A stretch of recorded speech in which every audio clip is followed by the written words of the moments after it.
Hi, welcome. My name's Jackie Swift and I'm joined today by Gareth Allen from Gap. Welcome, Gareth. Thank you so much for joining us today. Nice it's a pleasure to have you. So, Gareth, tell us a little bit about yourself and, your journey into becoming a coach. Gap coaching is my business. Mm-hmm. But yeah, gosh, I mean, how far do you want me to go back with the story? I used to work in a bank. That's kind of, I suppose. Well, before that, I used to sell mobile phones in the 1990s, but that's a long time ago. I worked for Barclays Bank, and I was a business manager. I looked after small businesses, so I looked after about 150 small businesses. I was their bank manager, and that was great. I enjoyed that. And then I left 12 years ago and became a finance broker. Okay. Which is, I still do that. So if businesses want to borrow money, they've got plans. They're here. They want to get there. They want to grow their business, and they need some funding. Then I help them get that funding. That's kind of what I do. But then what I found after a few years of doing that, I was good at it and I was making money and it was all good. But I was getting a bit frustrated because you'd sort of sit down with someone and you'd work on this plan and you think, okay, this is where you want to be, and we'd work out how much money they needed, and we'd work on a business plan to take to the bank, and we'd get the funding, and then I would sort of shake hands and say, well, good luck. and that was it, the end of my story there with them. And I found that a bit frustrating. So I started coaching kind of ad hoc because I wanted to stay involved. So the line that I used to use was, I'll get you the money, then I'll help you spend it. I like that. And so, it was kind of just sort of, I'd stay with them for 3 months or for 6 months to start implementing the plan.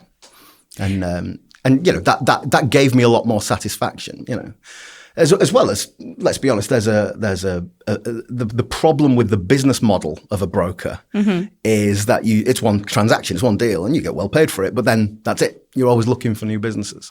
So it's quite nice to be able to work with someone on an ongoing basis. So for you, it was a journey. So obviously you enjoyed helping people, you enjoyed helping them achieve that financial security that they needed in order to invest in their future.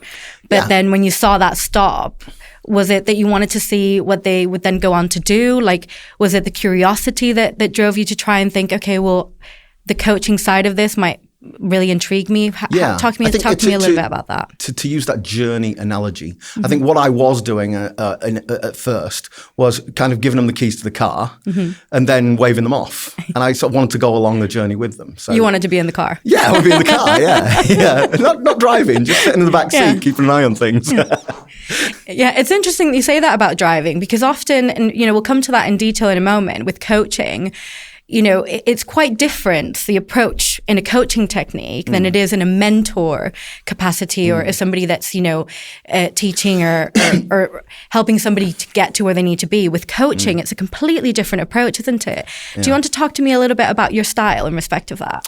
I sort of see this idea of coaching and mentoring as a kind of a continuum. There's a sliding scale between them. And, I've got a ILM qualification in coaching. But I think different clients need different things, depending on their level of experience, depending on their confidence. Sometimes people have got all the answers, and a good coach will just ask the questions and kind of guide them towards those answers. Sometimes people don't have the answers, and they actually need a little bit of walk this way. This is where you need to be, and there's a different. So if you imagine this continuum, different clients sort of need you to sit on a different place on that line. Some clients need you to move up and down that line depending on the circumstances, depending on the subject at hand, depending on where they are. They might be having a really difficult time and they just give me some answers. So it can, I think having that flexibility is really important. And for you, it's really important to understand, I suppose, is somebody ready to be coached? Because it's also a mentality perspective, isn't it, behind it when somebody comes to see you. So, what challenges do you find when somebody comes to see you and says, I'm ready, I want to be coached on A, B, and C, but you find that, have you ever struggled with seeing, well, actually, I don't think you're quite ready for coaching, or do you find a way to work with them despite that? You can't coach someone who knows everything. So sometimes, that's perhaps a little unkind. But, not everybody is responsive, and that's okay. That is all right. And the truth is that some people are responsive to different coaches, different styles, different personalities, and that's okay. I'll be honest with you, Jackie, that's something I struggled with a little bit at first. Okay, talk to me a little bit about that. I'm sort of person who wants to be liked. I want people to like me. I want to feel like I'm, universally accepted. I think that's human nature, isn't it? I think it is. Yeah. I think it is. But I kind of realized over the years, some people just don't have chemistry, and that's okay. That doesn't mean they're a bad person. I mean, I'm a bad person. It just means you don't quite have that mesh. And you think about the most popular singer in the world, the most popular film star in the world. Not everybody likes them. No. So if some people don't like Taylor Swift, then it's probably okay that some people don't like me. And what you got to do is find the people that you do have the chemistry with, that you can help. Absolutely. And that you want to go on a journey with. So tell me a little bit about any challenges that you have experienced as a coach in respect of, people that have come to you and they might have had, quite a tricky or unique situation, and what you find are your go-tos in respect of helping that individual reach, to reach the decision or to reach that, eureka moment, or that, when you say that, see that little spark light up and go, aha, I've got it. This is where I want to go. Yeah. I'm thinking of a person, I'll not name names, but I'm thinking of a person who's running a small business, basically just him. And he was just trying to do everything. And not that, when you're on your own, you can't really delegate. That's one big problem of being a solopreneur, being self-employed. But, you can bring other people in to do things. And he was really worried about, well, I can't afford this, I can't afford that. And he knew that actually, if I invest a little bit of money here and I spend a bit of money on marketing and I get someone in to come and do the admin so that I've got more time to deliver my product, he knew he would make some more money, but he couldn't quite make that commitment. And it was like, it's easy for me to say, oh, if you do this, that, and the other, that's the mentor, then this will work. Yes. But that's not what he needed. He needed it to be his decision. And so that's the coaching element where you ask all the questions. Well, what do you think? What do you think the consequences of this could be? What are the positive consequences? What are the negative consequences? And just getting people to play out the scenarios. And that's when they come to the decision that they're going to grow their business. They're going to take someone on, or whatever it might be in that situation. And that goes back to the point that we covered originally a moment ago when we discussed, sometimes people think that they want to be coached, but they really want somebody to give them the answer. And with coaching, it's a very different approach. And, if somebody came to you and said to you, Gareth, I'm not sure what I need. I don't know if I need a mentor or a coach. I'm kind of like, at this moment in my life that I'm just, at that impasse that I need to decide which way to go. What would you say to them that would help them reach that decision as to whether they should be coached or whether they should go down the mentorship route? Jackie, honestly, my experience is that people don't say, I'm not sure if I need a coach or a mentor. Because I don't think most people really know the difference. I don't think that is a common distinction. So how would I think in the world of coaching, it absolutely is. And I've just given you my answer of so what I how think. would you distinguish them for people watching today? If someone approaches me and says, oh, yes, I think I do need some help, then it's really just about asking questions and finding out not just what is the problem that we need to fix here, but also what is the nature of help that you need. And going back to my continuum, you kind of position yourself where you need to be for that person's problem and for that person's personality and what is the best way to do it. So I think I can talk about coaching and mentoring all day, and it's fascinating to me, but it's quite theoretical. Okay. I think in practice, you sort of slide yourself along. I'm sort of in this chair. I imagine myself sliding along. You sort of slide yourself along to what's going to be the best way to approach the problem. Okay. And so you kind of see yourself like surfing that wave in between, navigating. Oh, you've gone surfing. Yeah. I'm on wheels. You're on the surf. Oh, great. Okay. Yeah, exactly. So that's how you see it through. Yeah, I think it is a good and interesting theoretical discussion. But I think in practice, my experience is you kind of adapt your approach to the situation. Okay. And do you miss your previous career? Do you find that, this has definitely been the right move for you? Well, it's interesting. I certainly don't miss working for a bank. I don't miss working for someone. There's no particular shade on the bank I worked for, but I've never regretted going self-employed. I love the flexibility that gives me. My son, he's 19 now, but 12 years ago he would have been 7. And, I spent time with him in those years that I probably wouldn't if I'd have been working 9 to 5 in an office block. Yeah. So I've certainly never regretted that. In terms of arranging people's funding, I still do that. That is still sort of part of the service. It doesn't have to be. I kind of sort of wear 2 hats. And again, you sort of bring whatever parts of the service the business needs. So often if a business approaches us and, we want to grow our business, we need some help with coaching, then maybe after you've developed a plan, developed a direction, maybe there's a need for funding. But that's, I'm not pushing that. That's kind of just another string to the bow, really. But if they do require that support with the funding, then you've got the necessary skills and the ability to be able to support them. And I think it's a nice, there are a lot of business coaches out there, and that's a nice point of distinction. That's an expertise that I have, which is quite nice. So, is there anything else that you think separates you from the other coaches out there?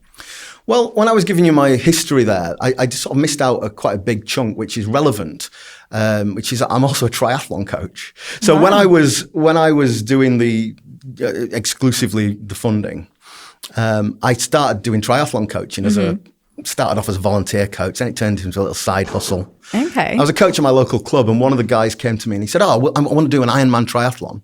Do you think you could coach me 1-to-1? I said, well, I don't really do that. And he said, I'll pay you. I went, I'm listening.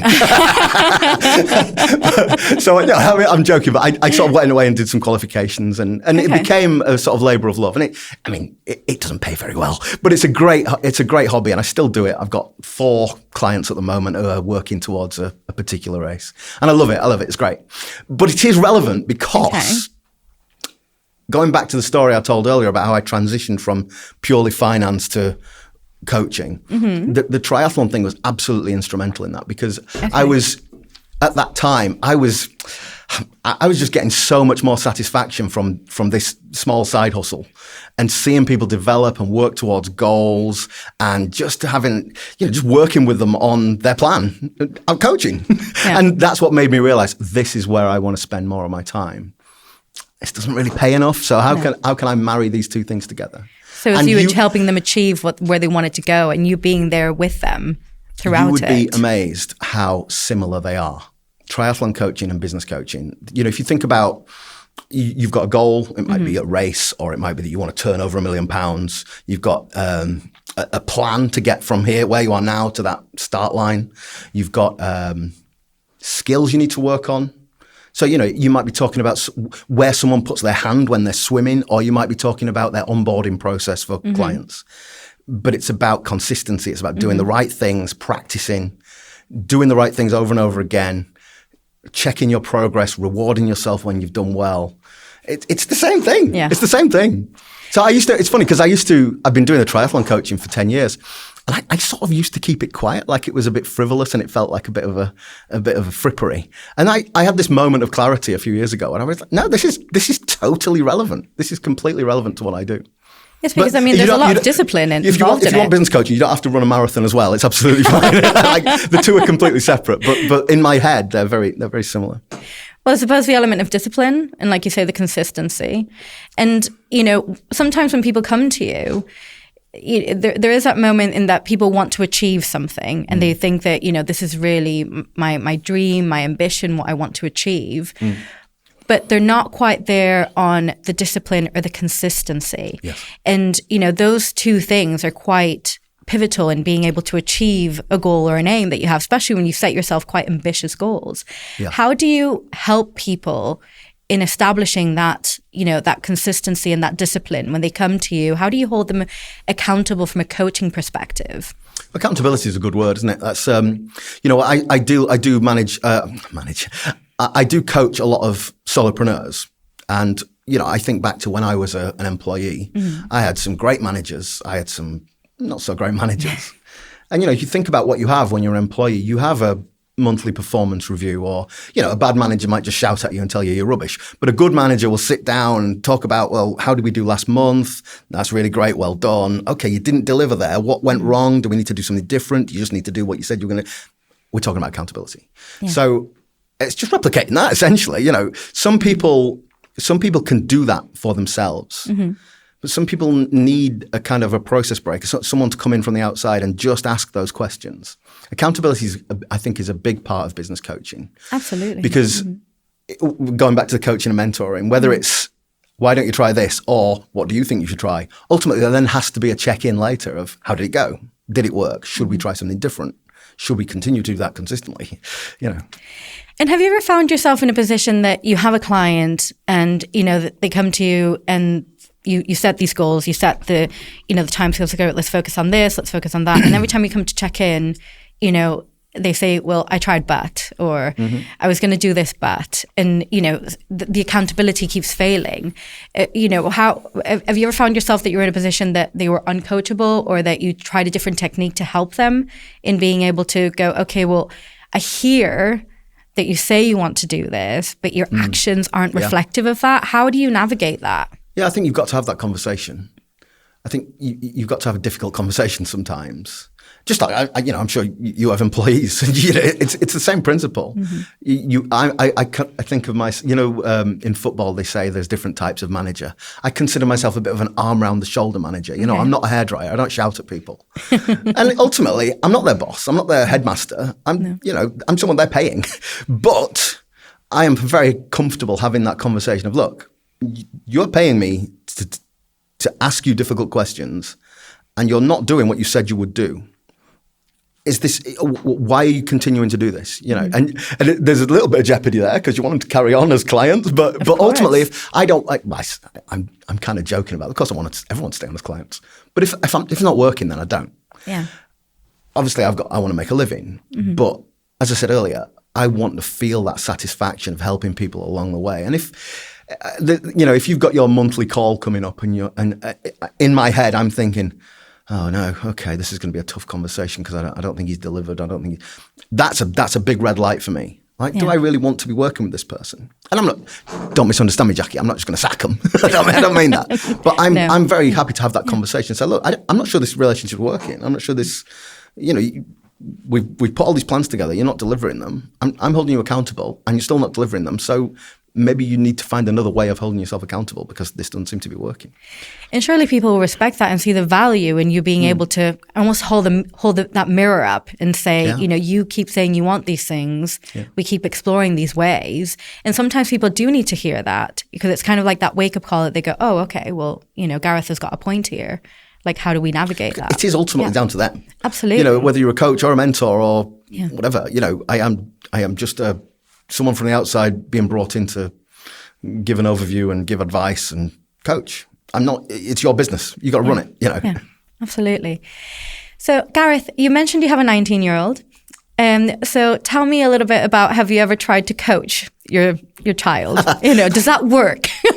Is there an element of going, okay, I'm going to put this hat on and see if this works here? And do you have any hints and tips that you can give to people if it does work? It's a good question, actually. Do you know what? I've not actually been asked that before, but I think I probably do use techniques. Yes, we've. No, I better not give you that example. It's a little bit too live. Okay. So my son's a footballer. He still plays football now. He's playing with adults now, but he's played, through the junior ranks as he's come along. And I'm not a football expert. I like standing on the sideline and watching, but I'm not a football coach. I'm not that dad shouting advice from the side. I'm quite happy with his actual coaches to do that. But what I have worked with him on is the mental side of it and the disappointment. He went through a phase when he was 13, 14, puberty, where if they had a bad game or he'd made a mistake or they'd lost, he would be inconsolable. And, there's an element of, well, that's good, he's competitive, but no, this is a game. This is not your living. This is just a hobby. And if it's causing misery, then it's not a great hobby. And so I can remember talking him through, exactly why do you feel this way? Mm-hmm. What's the root of these feelings? And just trying to turn it around into what are the positives. You want to go again next week, don't you? Yeah. And I knew he would say yes to that. well, why? Why do you want to go? What are the positives of this? So that's a really good question, Jackie. I hadn't thought about that before, but that was very much using the coaching muscles to get him just thinking about why he was doing it. That must have given you great satisfaction as well, to be able to support your son. And also, it's terribly difficult as a parent to see your child down or feeling that they're not succeeding.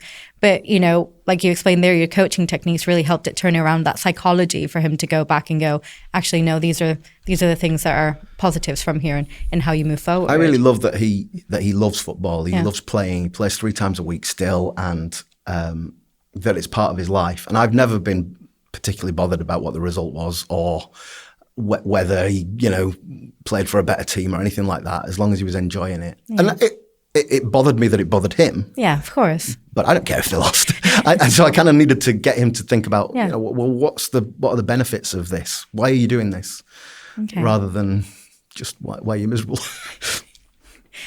So if we could go back to that moment in your life that you thought, banking is no longer for me, really. I want to get in that car. I want to have that journey with those people. I want to go see where it goes to and help them achieve that.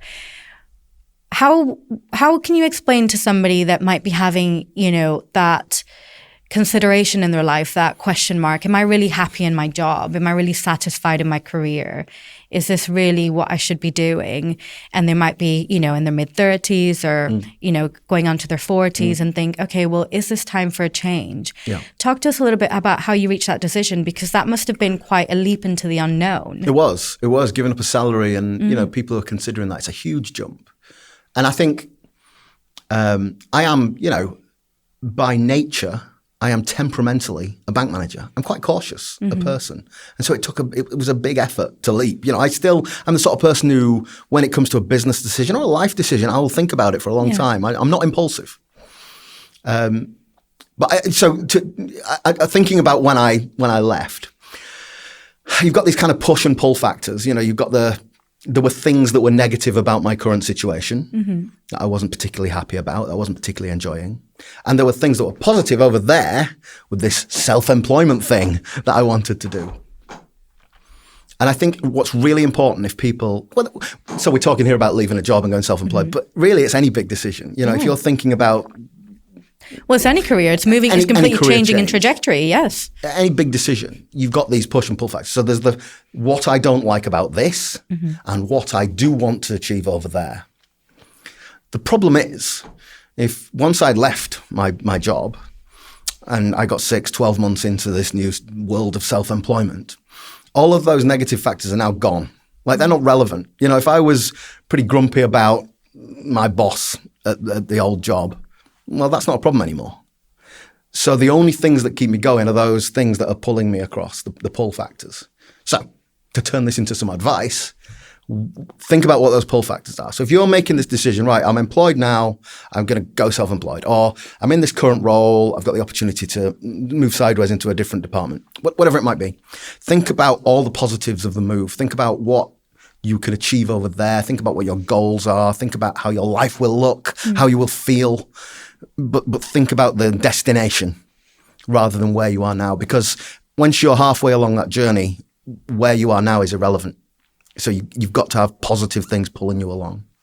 So, I would say sit down and think about it. Write them down, stick them on the wall, whatever it is. Because there will be days, if you're going self-employed or whatever this change is, there will be days where you're like, oh God, why have I done this? What have I done? Yes. And so having, I'm quite a visual person, having it on the wall. Yes. Right, that's why I'm doing this. Of course, yes. Thank you for reminding me, Gareth. And so just think about those positive pull factors rather than the negative push things that might be niggling you right now. And for you, what was that thing that made you jump? Well, it was my son. Like I said, I kind of wanted to I wanted to see him grow up. He was 7, and I can tell you a story. He had a Christmas play, a Christmas play at school, and I wanted to go see this Christmas play. And I was allowed to go. Like, the punchline of this story is not, and they wouldn't let me go. They did let me go. Oh my God, I was made to feel like I was stealing out the bank vault, like I was taking time away. And I remember that day, it was a moment of clarity where I thought, this is not what I want. This is not what's important to me. And so that's a negative. The positive was I get to spend time with my son. I get to have dinner. I get to cook dinner for him every evening. I get to go to these plays. I get to take him to football training. That was a really big factor for me. So for you, it was finding that balance for you and your son, and also pursuing that passion that you thought, I want to see this through. I want to see what the next stage is. It's kind of like you were waving them by, but you weren't ready to say goodbye. You wanted to help them in that journey. I mean, I'm giving that's a really good example, because my pull factor, like, he's right there. I can point at him. There he is, and he's running around the back garden playing football. So there were days where I was like, oh my God, I've had a bad month. Am I going to be able to put food on the table this month? And you think, oh, well, maybe I should go back to being in employment. Maybe I should go back and look for a job. No, look, there he is. That's why I'm doing this, so my example is quite tangible. But whatever your example is, have it there, so that when you doubt yourself, or when you think, oh, am I on the right journey here? Then that's why. So he kept you pushing forward. Yeah. I mean, there were other factors, but nothing quite so tangible as him, really. No, I understand that. Yeah. No, that's great. And so, Gareth, if you were to sum up briefly what the definition of success is to you, it's very personal what success means to people and what that represents. What does it mean to you? Well, I think happiness is a fair question now would be, what does happiness mean to you, which is reasonable. But you knew where I was going to follow up with. But my point is, people will have different answers to that question, but it's really what makes you happy. If people want to earn £1 million, that's great. But that's not me. My sort of current word of the day at the moment is community. I'm trying to build a community of businesses. So I'm trying to get more clients, of course, everyone is, but actually I want to build a community of clients. So we're doing some group exercises rather than just one-to-one coaching, and that sort of rewarding feeling of being on a journey with people is why I do it. Yeah. So I'm speaking now. That's not really a smart target, is it? That's not very measurable. What's happiness? But you know it when you see it. Yeah. But that's how I measure success. For you. There's a certain amount of money which I need to make, just like anyone else. But actually, over and above that, it's more about, am I working with good people who want to do well, and do they make me happy? And that's really important to me. And for you, is it important that your clients share your values, or they're aligned with how you feel? Is there a position that you think that you would be, okay, I don't think this will be a right fit, and would you walk away? Or would you still try and make a square peg in a round hole fit? The answer is yes, I would. I would. I'm just trying to figure out how I articulate what that is, because I'm not sure. But it's like I say, with happiness, you know it when you see it. Yeah. And you also kind of know when something's not quite right. Yeah. But it's not really about businesses. I'll tell you a funny story. I was when I worked for the bank. They have a policy on certain businesses. If you're an online gambling company, then we won't bank you. Or if you work in the porn industry, we won't bank with you. And I had a customer who was he was an IT guy. I don't even pretend to understand what he did, but what he did was he wrote the algorithms that did in-play betting. Mm-hmm. So if you're watching a football match, you can bet on who's going to score the next goal or who's going to get a yellow card. And obviously those odds are changing all the time depending on what's happening in the match. So he'd written this algorithm. And the bank decided, oh, well, that's connected to the online gambling industry. So we got to debank him. So I had to ring him basically and say, I'm sorry, mate. I know you're just an IT guy sat in your bedroom doing these programs, and you're pretty good at it and making a lot of money. But unfortunately, we can't keep your bank account. And he was not happy. But I had a reasonably good relationship with him. And what he said to me, bear in mind, this was just after the financial crisis in 2008. He said to me, so what you're telling me is that Barclays Bank is worried about my reputation. And it was like a moment of, oh, yeah. So my point is, what someone does for a living isn't really important to me particularly. It's more about their attitude and how they treat people. Sometimes, there are sort of little red flags, like, you've heard people talk about their customers and their clients in a really negative way. And that's a flag for me. I'm like, oh, that's not really how I want to be treating people. No, so your values have to align, and that's at the core of it. It's what's important to you. Mm-hmm. Okay. So if I was sat in the pub having a conversation with someone, and I was trying to explain to that person, what would be a great client for Gareth? What would be a great client for you? Well, solopreneurs, I have a group called Launchpad, which is a peer coaching group. So we have a workshop once a month where we'll talk about an element of business. So I mentioned onboarding earlier. So we did that last month. So from first contact to first invoice. And then we have a boardroom, which is, 6 members, and they each bring a problem and we discuss as a group. And then they have a half-hour one-to-one session with me as well. So that's kind of my core product, if you like. And it worked really well for those solopreneurs. If someone gets in it, takes on an employee, I'm not going to throw them out, but it is designed for smaller businesses. Okay. And what I found is that really, since I started doing that last year, that really matches up well with my values, because it's people who really need the help and they really value the advice and the coaching and the mentoring. And I get a lot out of it. I find it really rewarding because you can see people developing in real time. If I may make an analogy with triathlon. Of course. What I've found over the years of coaching triathlon is I've coached people who are doing their first race. I've coached people who are at sort of international level. And I just get a lot more out of people who are relatively beginners, and they really need some help. I coached a guy who's a really good athlete. He's in his 50s and he's like an age group international. So he represents Great Britain as a veteran. And I love this guy. He's a friend of mine. He's a great guy. But I didn't find it as rewarding. Even though you got this GB vest and it's great for the social media, you've got a photograph with this GB athlete. But actually, it was just tweaking things and just trying to improve things by 1%. And he was really focused on that. And that's great. What I much prefer is someone who just, they're starting the journey, or there's so much potential there, but they haven't really harnessed it. And I feel like, you can make such a big difference there. Yeah. So they don't quite know where to go, but you can see all that potential. You want to help guide them. Yeah. So if you translate that to business, I have coached larger businesses, like managing directors of larger businesses, and I still do. But the solopreneurs is kind of where I really feel like, God, you're adding a lot of value here, Gareth. You're really having a good impact here. That's where your passion lies. That's where you really get stuck in and get to see, the meat on the bones. And, Okay, Gareth, thank you so much. I think, it's really interesting getting to know you and hearing your journey. It's really inspirational to see, having taken that leap and followed a passion and, pursued it and turned it into something that you really love and you're dedicated to. And, that's really shown through during our chat.